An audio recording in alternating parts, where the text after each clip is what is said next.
अस्सलाम वालेकुम and welcome back to my channel. I hope आप सब ठीक होंगे और खैरियत से होंगे। आज की इस वीडियो में मैं आपसे शेयर करने जा रही हूँ अपना मंथली मील प्रेप। इस वीडियो में जितनी भी रेसिपीज़ मैं आपसे शेयर करूँगी, मैं अपने तरीके से जिस तरह से बनाती हूँ वही तरीका आपसे शेयर करूँगी और बहुत सिंपल तरीके से बनाती हूँ जो कि बहुत जल्दी बन जाती है। सभी रेसिपीज़ के स्टार्ट में आपको उनके फुल इंग्रेडिएंट्स यहाँ पर नज़र आ जाएंगे और स्क्रीनशॉट लेकर आप किसी नोटबुक में नोट कर सकते हैं जब आप ये रेसिपीज़ बनाने लगे तो चलिए स्टार्ट करते हैं अपनी सबसे पहली रेसिपी। सबसे पहली रेसिपी में मैं बना रही हूँ मास्टर करी पेस्ट, जिसके लिए जो इंग्रेडिएंट्स मैंने इस्तेमाल किए हैं स्क्रीन पर आपको दिखाई दे जाएंगे और मेथड आप यहाँ साथ ही साथ देख रहे हैं। ऑनियन वगैरह मैंने काट कर एक बड़े से पॉट में डाल लिए थे और फिर साथ मैंने ऑयल ऐड किया है। जिस तरह से नॉर्मल हम खाना बनाते हैं बिल्कुल वही स्टेप्स को फॉलो करते हुए इसके ऑनियन को हमने गला लेना है। साथ ही साथ मैंने इसमें दूसरे इंग्रेडिएंट्स भी ऐड करना शुरू कर दिए हैं, जैसे कि गार्लिक, स्पाइसेस और उसके बाद टमाटोज वगैरह। सब इंग्रेडिएंट्स को अच्छे से पकने के बाद इसका जब पानी सूख जाएगा तो इसे अच्छे से मैं भून लूँगी और भूनने के बाद एक ब्लेंडर के साथ इसे अच्छा सा फाइन पेस्ट बना लूँगी। अगर आपके घर में फ़ाइन पेस्ट पसंद नहीं किया जाता तो आप इसी तरह से इसे ठंडा करके फ्रीज़ कर सकते हैं। मैंने फ़ाइन पेस्ट बना के इस पूरे के पूरे मास्टर करी पेस्ट को ठंडा कर लिया था। ठंडा करने के बाद अभी मैं इसको कंटेनर्स में भर के फ्रीज़ कर लूँगी। मास्टर करी पेस्ट को बनाने के बाद अगर आप फ्रीज़ करते हैं तो इसे आप 6 मंथ तक आराम से इस्तेमाल कर सकते हैं। और यहाँ पर आप देखिए काम करते ही करते कितना ज़्यादा यहाँ पर मैस भी बनता है और इसे मैं हाथ के हाथ साफ़ करती रहती हूँ। और यहाँ पर एक और बात मैं वाजे करती चलूँ कि ये जितने भी काम होते हैं मंथ के स्टार्ट में हम पूरी फैमिली मिलकर ही करते हैं ताकि हमारा पूरा महीना आसानी से गुजरे। बच्चे स्टडी में हैं, हम जॉब्स करते हैं, इसकी वजह से हमारे पास इतना टाइम नहीं होता कि हम हर रोज़ ये सब कुछ बनाएं या हर रोज़ फ्रेश पेस्ट बनाकर खाना बनाया जाए। अगर ये पेस्ट बना होता है तो हम आराम से किसी भी वक्त निकाल कर दाल, सब्ज़ी, मीट, चिकन इसमें ऐड करके भून लेते हैं और अपनी चॉइस के मुताबिक वो करी हम बना लेते हैं। यहाँ पर मेरे हस्बैंड हेल्प कर रहे थे। हमने कंटेनर्स में इन्हें भर लिया है और कंटेनर्स में भरने के बाद इन्हें मैं फ्रीज कर दूंगी। ये थी हमारी पहली रेसिपी और ये रेसिपी एक ऐसी चीज़ है कि अगर ये घर पर बनी हो तो आप किसी वक्त भी आराम से खाना बना सकते हैं। अभी आती हूँ अपनी सेकंड रेसिपी की तरफ। यहाँ पर मैंने कबाब्स का कीमा बना लिया है और मैंने किस तरह से बनाया है ये इंग्रेडिएंट्स आपको सामने स्क्रीन पर दिखाई दे जाएंगे। इन सभी इंग्रेडिएंट्स को आप रेडी करके कीमा में मिक्स कर लीजिए और इनको छोड़ दीजिए तकरीबन 30 से 40 मिनट्स तक। आफ्टर 30 और 40 मिनट्स आप इनके छोटे छोटे बॉल्स बना लीजिए। थोड़ा सा आप ऑयल एक पैन में ऐड कीजिए और इन्हें शैलो फ्राई कर लीजिए। इन्हें सिर्फ 10% शैलो फ्राई करना है, इससे ज़्यादा नहीं। और जब ये रेडी हो जाएंगे तो इन्हें किसी ऐसी डिश में निकाल लीजिए जिसमें ये ऑयल के साथ ही जाएं, क्योंकि इन्हें हमें करना है फ्रीज़। कुछ लोग विदाउट फ्राई भी फ्रीज़ कर लेते हैं, लेकिन मैं हमेशा फ्राई इसलिए करती हूँ क्योंकि एक दो बार मैंने विदाउट फ्राई फ्रीज़ किए थे तो जब मैंने पकाने की कोशिश की तो वो सारे कोफ्ते टूट गए थे। तो उसके बाद से मैं इस तरह से थोड़ा सा इन्हें फ्राई कर लेती हूँ। ये फिर मैं जिस तरह भी पकाऊँ ये बिल्कुल भी नहीं टूटते हैं। तो यहाँ पर हमारे कोफ्ते हो चुके थे रेडी।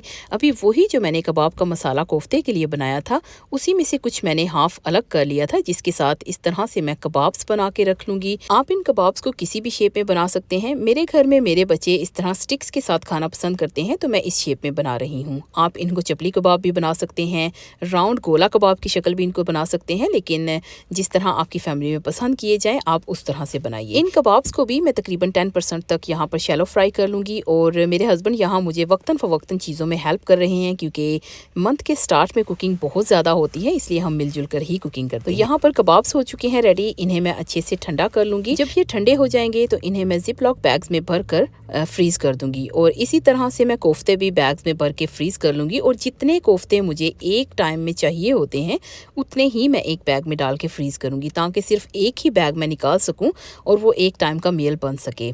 इस तरह से काम करने में हमारी ज़िंदगी बहुत आसान हो जाती है। फैमिली को जब भी कबाब्स खाने होंगे आराम से निकाल के शैलो फ्राई कर सकते हैं, ग्रिल कर सकते हैं या एयर फ्राई कर सकते हैं।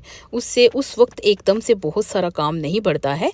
मंथ में जब भी खाने को दिल चाहे आप आराम से अपने कबाब्स निकाल के खा सकते हैं। इन्हें फ्रीज़ करके आप तकरीबन 6 मंथ तक आराम से यूज़ कर सकते हैं। अभी आती हूँ अपनी थर्ड रेसिपी की तरफ और थर्ड रेसिपी में मैं बनाने जा रही हूँ चिकन टिक्का। और चिकन टिक्का बहुत ही आसानी से 2 तरीक़ों से बनाना आपसे शेयर करूँगी। यहाँ पर ये जो मैंने पेस्ट बनाया है इसका सारे का सारे इंग्रेडिएंट्स यहाँ सामने मैंने लिख दिए हैं।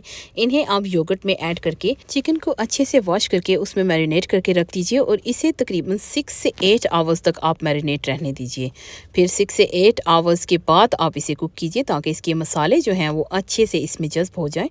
और यहाँ पर हमने इसको मैरिनेट करके ओवरनाइट के लिए छोड़ दिया था, फ्रिज में रखा था और फिर सेकंड डे इसे मैंने कुक किया था। अगर आप चिकन टिक्का हर बार फ्रेश बनाकर खाना चाहते हैं तो मैरिनेशन को ही आप यहीं से पोर्शन साइज लेकर जिप लॉक बैग्स में ऐड करके फ्रीज कर सकते हैं। और जब आपको खाना हो तो तकरीबन 2 घंटे पहले आप फ्रीजर से निकाल लीजिए और इसे आप 2-3 तरीके से बना सकते हैं। आप एयर फ्रायर में बना सकते हैं, ग्रिल कर सकते हैं, ओवन कर सकते हैं, या इसे आप पैन में भी कुक कर सकते हैं। मैं यहाँ पर आपसे 2 तरीके शेयर करने जा रही हूँ। पहला तरीका, मैंने ओवन को 240 डिग्री सेल्सियस पर प्री हीट कर लिया है और उसमें इस तरह से ट्रेस को रेडी करके मैं रख दूंगी। 40 मिनट्स के बाद ये बिल्कुल रेडी हो जाएंगे तो मैं इन्हें निकाल लूंगी। जब आप चिकन टिक्का ओवन में बनाएंगे तो 40 से 50 मिनट्स आराम से ले जाएगा 240 डिग्री सेल्सियस पर। लेकिन यही जब आपने जल्दी बनाना है तो आप पैन में बनाइए और पैन में ये तकरीबन 15 मिनट में बिल्कुल रेडी हो जाएगा। पैन में पूरे का पूरा जो आपने मैरिनेशन बनाई है उसको ऐड कर दीजिए। ऐड करने के बाद आंच को तेज कर लीजिए और वक्तन फवक्तन इसमें चम्मच हिलाते रहिए। जैसे ही इसका पानी सूख जाए तो इसे भून कर उतार लीजिए। जब ये ड्राई हो जाएगा तो आप अपनी नीड के अकॉर्डिंग इसे फ्रीज कर लीजिए। आप कंटेनर्स में भी फ्रीज कर सकते हैं, लेकिन मैं हर बार जिप लॉक बैग्स में ही फ्रीज करती हूँ अपनी नीड के अकॉर्डिंग। यहाँ पर देखिए जितना पोर्शन साइज मुझे चाहिए उतना मैंने लेकर इसके छोटे छोटे बैग्स बना लिए हैं और ये हम तकरीबन 6 मंथ्स तक फ्रीज कर सकते हैं और इसके टेस्ट में कोई भी फ़र्क नहीं आता है। आप लोग ज़रूर ट्राई कीजिएगा। ये रेसिपी बहुत ईजी तरीके से बन जाने वाली और बहुत ही अच्छी रेसिपी है।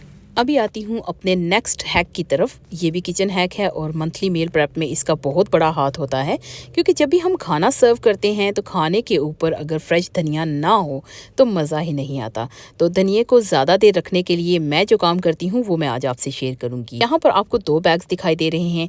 एक में मेरे हस्बैंड ने धनिया लाकर इसी तरह से फ्रिज में रख दिया था और ठीक 3-4 दिन के बाद आप देख सकते हैं धनिया का कलर कितना ख़राब हो गया है। और दूसरे में फ्रेश धनिया आज लेकर आए हैं तो उसे मैं सेट करके रखूँगी। यहाँ पर जो मैं आपको दिखा रही हूँ ये है मेरे पास एक मैश बैग। उसके अलावा एक मैंने कॉटन का कपड़ा ले लिया है। आप कोई सा भी कपड़ा किचन में इस्तेमाल होने वाला ले सकते हैं, लेकिन वो साफ होना चाहिए। और साथ मैंने ले लिए हैं कुछ रबर बैंड्स। मैंने किचन काउंटर पर एक किचन टॉवल बिछाया है और उस पर सारे धनिये को खोलकर मैंने तकरीबन 15 से 20 मिनट तक छोड़ दिया था। इतनी देर में मैं और काम कर रही थी क्योंकि धनिये में थोड़ा सा पानी था। मैं नहीं चाहती थी कि इसमें पानी साथ जाए और मैं धनिया कभी भी वॉश करके फ्रिज में नहीं रखती हूँ। वॉश करके रखने से बहुत जल्द ख़राब हो जाता है। और यहाँ पर एक और भी टिप मैं आपसे शेयर करती हूँ कि जो ये गठियाँ बनी होती हैं इनके साथ जो रबर बैंड्स आते हैं मैं कभी भी नहीं फेंकती हूँ। इनके लिए मैंने एक बैग रखा है और उस बैग में रख देती हूँ। ये कहीं ना कहीं ज़रूर ही काम आ जाते हैं और हमें बड़े वाले जो रबर बैंड्स होते हैं वो बाय करने की ज़रूरत नहीं होती है। यहाँ पर धनिये को साफ़ करते करते साथ ही मैं छोटी छोटी गठियाँ बनाते जा रही हूँ। जितनी एक टाइम पे मुझे ज़रूरत होती है एक खाने के लिए उतनी एक गठी बना लेती हूँ और उसे मैं रबर बैंड से बंद कर देती हूँ और ऊपर से इस तरह से करके मैं काट लेती हूँ। और ये बहुत सफाई से बहुत अच्छी नीट गठियाँ बन जाती हैं। जब हमें ज़रूरत पड़ती है तो हम आराम से निकाल कर इस्तेमाल कर सकते हैं। यहाँ मैंने जो एक कॉटन पीस लिया था उसके अंदर ये सारे धनिये की गठियाँ मैं रख के आराम से इन्हें बंद कर लूँगी और मैश बैग में रख के इसे मैं फ्रिज में रख दूँगी। और ये 15 से 20 दिन तक बिल्कुल भी धनिया ख़राब नहीं होगा और जिस तरह है इसी तरह से फ्रेश रहेगा। आप लोग ये टिप्स ज़रूर ट्राई कीजिएगा। ट्रस्ट मी, इससे धनिया बिल्कुल भी ख़राब नहीं होता है।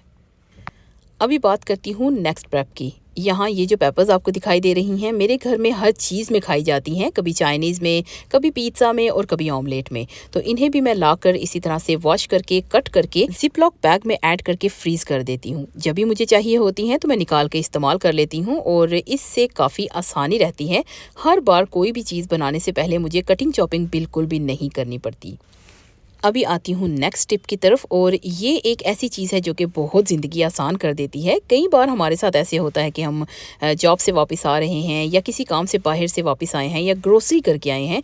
घर पर आकर अगर हम कुकिंग स्टार्ट करते हैं तो टमाटोज़ फ्रीज़र में या फ्रिज में नहीं होते हैं तो काफ़ी प्रॉब्लम होने लगती है। मैं हमेशा अपने घर में पसाटा सॉस रखती हूँ। टमाटो सॉस भी ज़्यादातर मैं लाकर इसी तरह से छोटे छोटे कंटेनर्स में ऐड करके फ्रीज़ कर देती हूँ। और ये कंटेनर्स मैंने सेव किए थे जब भी हमारे घर में बाहर से फूड आता है। उसके साथ जो सॉस की छोटी सी ये डिब्बी आती है इसको मैं कभी भी फेंकती नहीं हूँ। मैं हमेशा वॉश करके इसे ड्राई करके संभाल देती हूँ।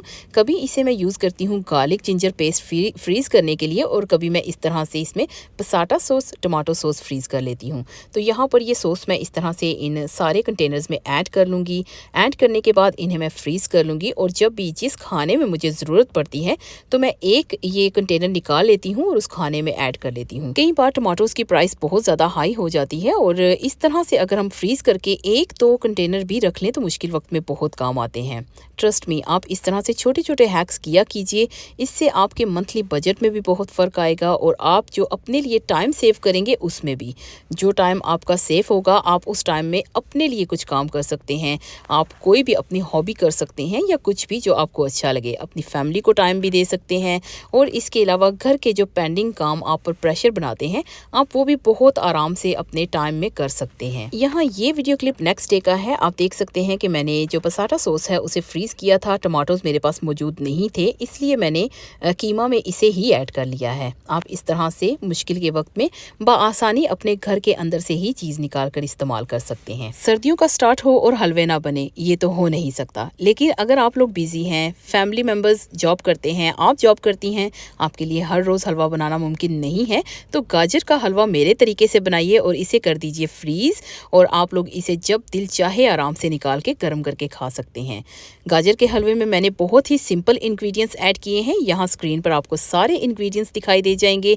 आप स्क्रीन को पॉज करके यहाँ से स्क्रीनशॉट ले सकते हैं और मैंने बहुत सिंपल तरीके से बनाया है। यहाँ आपको वीडियो में देखकर भी पता चल जाएगा और मैं पूरी तफसील से रेसिपीज़ को इसलिए नहीं यहाँ पर बता रही क्योंकि उससे वीडियो बहुत लेंथी हो जाती है। आपको देखकर ही अंदाज़ा हो जाएगा कि मैंने कितने सिंपल तरीके से ये सब कुछ बनाया है। जो इंग्रेडिएंट्स में घी मैंने ऐड किया था, घी को मैंने एक पैन में ऐड किया है और सारी की सारी जितनी भी गाजरें मैंने सबको मैंने यहाँ पर इसमें ऐड करके भून लिया है। इनका पानी सूखा था और ये गल गई हैं। इसके बाद मैंने इसमें शुगर ऐड की है। जितनी मिकदार मैंने लिखी है आप इससे कम या ज़्यादा कर सकते हैं, ये डिपेंड करता है कि आपकी फैमिली में कितनी शुगर खाई जाती है। शुगर के साथ ही मैंने इलायची पाउडर भी ऐड कर दिया था। उसे भूनने के बाद इसमें मैंने मिल्क ऐड किया है। मिल्क ऐड करने के बाद मिल्क को सूखने का वेट किया था मैंने। जब मिल्क बिल्कुल ड्राई हो गया है तो इसमें कुछ इलायचियाँ मैंने ऐड कर दी थी और इलायचियाँ ऐड करने के बाद हमारा हलवा हो चुका है रेडी। हलवा जब रेडी हो जाए तो इसे आप पिस्ता बादाम के साथ गार्निश करके अपनी फैमिली को सर्व कर सकते हैं और इसे आप छोटे कंटेनर्स में ऐड करके फ्रीज़ कर सकते हैं और फ्रीज़ करने के बाद आप 1 साल तक इसे आराम से जब दिल चाहे निकाल कर खा सकते हैं। इन टिप्स एंड ट्रिक्स और हैक्स के साथ आ गई हूँ मैं इस वीडियो के एंड तक। आई होप आज की ये वीडियो आपको अच्छी लगी होगी। अगर अच्छी लगी please like, subscribe, share with your friends and family. मुझे और मेरी फैमिली को अपनी दुआओं में याद रखिएगा। मैं बहुत जल्द आप सबसे मिलती हूँ किसी नई वीडियो में, कुछ नई बातों के साथ, कुछ नई चीज़ों के साथ। तब तक आप सब लोग अपना बहुत ध्यान रखिएगा और अपनों का ध्यान रखिएगा। मुझे दीजिए इजाज़त। अल्लाह हाफिज़।